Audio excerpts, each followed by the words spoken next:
we're very excited about tomorrow. It'll be our final scrimmage, and we're going to tee it off at 5 o'clock. We're going to replicate our first game against the University of Montana, which is a 5:15 kickoff. So we're going to have a 5 o'clock kickoff tomorrow night, and it should be a very lively scrimmage. Extremely excited to have our season ticket holders and our football alums that will be attending the scrimmage. And I'm excited. We've had a ton of great feedback from our football alums, and it's themselves and their families, and we have a pretty large contingent right now, and I'm hoping every single year that those football alums come back and watch their dogs. This will be an annual event.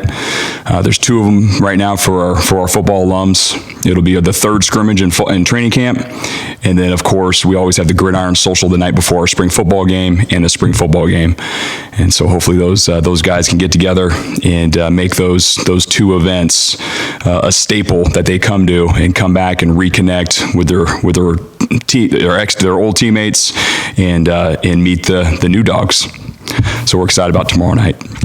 Questions? So it's like this practice played. What do we miss? Who stood out today? Yep, you don't have to go back and watch the film, but the offense played really well and the defense played really well.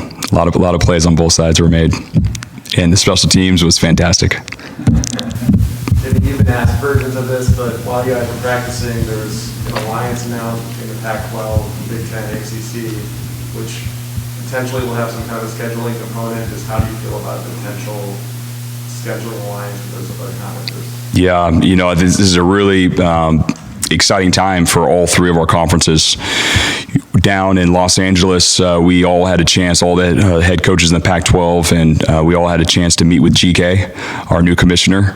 We were extremely pleased with his ideas, and you can see right now some of those ideas are coming to fruition right now. And to be aligned with 2 great conferences like the Big Ten and the ACC is going to be very beneficial for the Pac-12 for years to come. Extremely excited about it. I'm sure there's more details that'll probably get rolled out here as the months and the years go on. But it's awesome that GK recognizes the power of the Pac-12, and the Big Ten and the ACC also recognize the power of the Pac-12. And GK has done a good job of positioning ourselves for the future. Is that the first time that he mentioned that to you in LA? Correct. That we got some serious details on it, yes. Jimmy, with freshmen being able to play 4 games without earning their red shirt, is that something you've already got planned for advanced in the season, or is that still a ways away, or do you kind of play that by ear on who you want to get those 4 games in? Yeah, first of all, I love the rule. It's been an awesome change, and we've taken advantage of it over the years. It all depends a lot on injuries most of the time. So there's a plan in place, but then all of a sudden your plans they get thrown out the window as soon as you have depth issues at a certain position. And so now those freshmen are thrust to play a few more games, and hopefully we can keep them at the 4-game threshold. But sometimes maybe we just have to keep playing them, and then we burn the red shirt because of injuries. But there is definitely a plan in place for every single one of our freshmen. And what we never want to do is just completely waste a young man's year by playing him in multiple games beyond 4, but he plays very, very sparingly. We do not want to do that. And we've done a really good job, really since 2014, of protecting our student athletes from wasting a year. Different guys come in with different, maturation. Some are ready to play, and some definitely aren't ready to play. Are there some first-year guys, some freshmen that are absolutely ready to play this year? There is, and I'm sure the follow-up question is going to be, who is that? But I'm not going to answer that. But we definitely have some freshmen that are ready to go. And again, if there's depth in front of them, we're going to allow those guys to play first if it's even or they're just a little bit behind. But then we're gonna make sure we look ahead at which games we can get them in there and get them significant time on special teams and on offense and defense. We don't want to just be 1 play, 2 plays here, and then all of a sudden, there's your game. We don't want to do that. We always want to do what's with the best interest of our student athletes.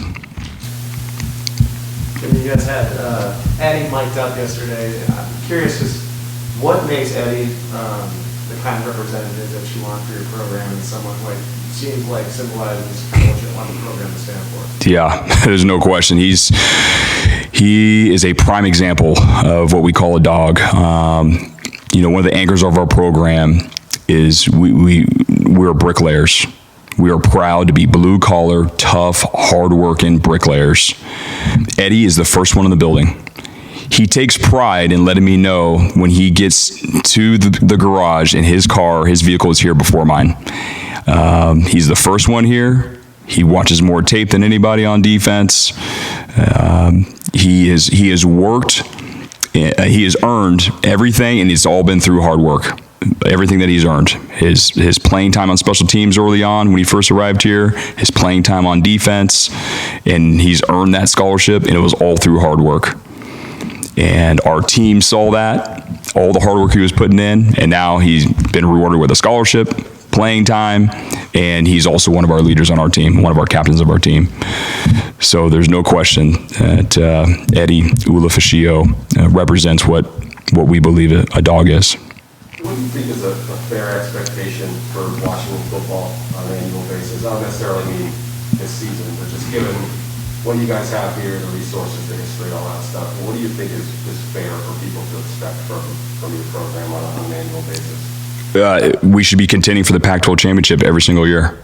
Every single year we should be contending for the Pac-12 championship and going to a big bowl game. That's fair. That is fair. Anything less than that is unacceptable. It's unacceptable. We should be challenging late November for the Pac-12 championship and positioning ourselves to go to a big bowl game. There's obviously a number of programs, and it's probably I think most people would agree, relatively small number of programs who would say their expectation is to be in the playoff, to compete for a national title every year. Do you think Washington is the type of school that could get to that point where maybe not every year, but the sight's set a little bit higher to be beyond the conference championship? I think we're there right now. We're already there. We are already there. We've won 2 of the last 5 Pac-12 championships. One of them we went to the college football playoff. The other one we won the Pac-12 championship and we weren't invited. Every single year we are trying to contend for the Pac-12 championship, and then we are trying to get to that big bowl game.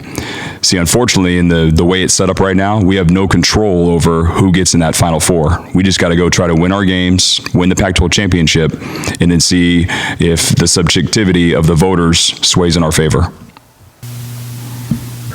Dylan, I think at the same time last year, I don't think you had named him the starter yet, but can you kind of compare and contrast where Dylan was a year ago to where he is now and what's changed with him? Yeah, I mean, very simple, and I'm not to say this way, but last year he had never played a college football game at this point. He had never played a college football game. He came off a redshirt year, came off a 2020 offseason with no offseason, no spring football, a very minimal training camp and ramp up. So he was green. He was a rookie. That's what he was last year. And now he has 4 games under his belt where he played exceptionally well for a first-time participant in a college football game. Went 3-1 as a starter and did everything that we asked him to do, protected the football and threw touchdowns and brought us back from a big deficit. And he had us in every single game. And so where he's at now is he's got a complete offseason, a complete spring football, a almost complete training camp, and I think you guys see it. He's managing our offense extremely well. He's throwing a ton of strikes for touchdowns. He's making it hell on our defense every single day. He knows where to go with the football, and our defense is pulling their hair out right now, which is awesome. And so he's playing really well, and we're excited for him to lead our football team. Jimmy, you said that you think the best teams are player-led teams, or maybe Don said that the other day, but how long do you think that normally takes for your team, say when spring practice starts until the players kind of take over that role, and maybe where does the season compare to past years? Yes, I want to clarify, so that must be, so player-led as in they hold each other accountable. They hold each other accountable, so let's make sure we're saying that the right way, which means when the coaches aren't around or they're out on the football field, which they are during a game, the players are the ones talking to each other like, hey, we got to let's get this thing going. They're sparking each other. And so, the teams that I've played on or I've coached on, when the players are holding each other accountable, those are usually successful teams.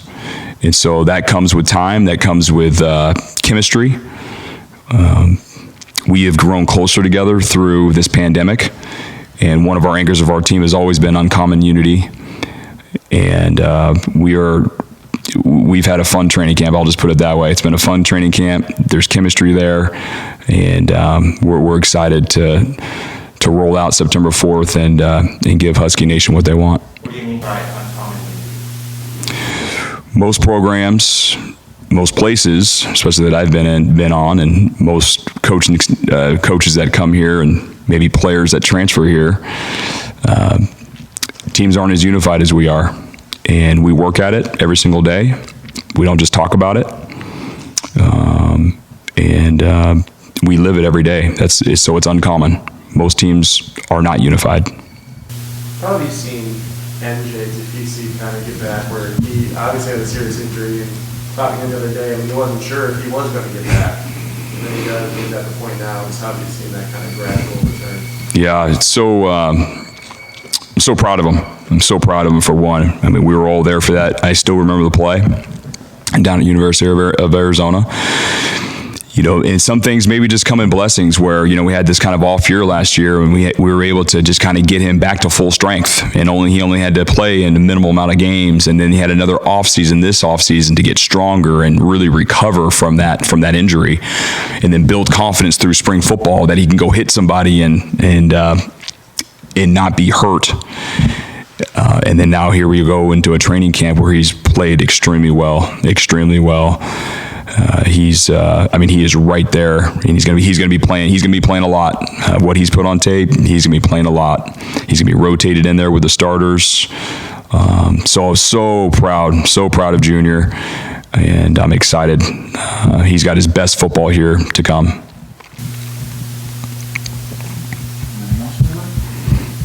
Jimmy, fans get all wound up on uniforms and things, and it hasn't been uncommon to have an alternate uniform once a year. Is that in the plans for this year? Yes, it is. It is. Yep. And so, you guys know, and our fans know that we are a traditional program, and I share that sentiment as well. I love when people can turn on the TV and they go, "That's the University of Washington," because they see that gold helmet, they see the purple jersey, the gold pants, and that'll never change. But every once in a while, there's always going to be 1 to 2 games a year where we might switch it up. We switch the helmet up, or we switch our jersey up, and like last year when we went with the all black against Arizona, I know our players loved it. We did get a lot of great feedback from our fans, and I think they loved it as well. I know the recruits and our prospects really love that uniform combo. But every single year we'll always change it up. We have maybe a couple this year that's going to get rolled out. What's the date today? I think you guys will get some news here shortly on one here coming up. So yeah, we're excited about it. All right. Awesome. Thank you.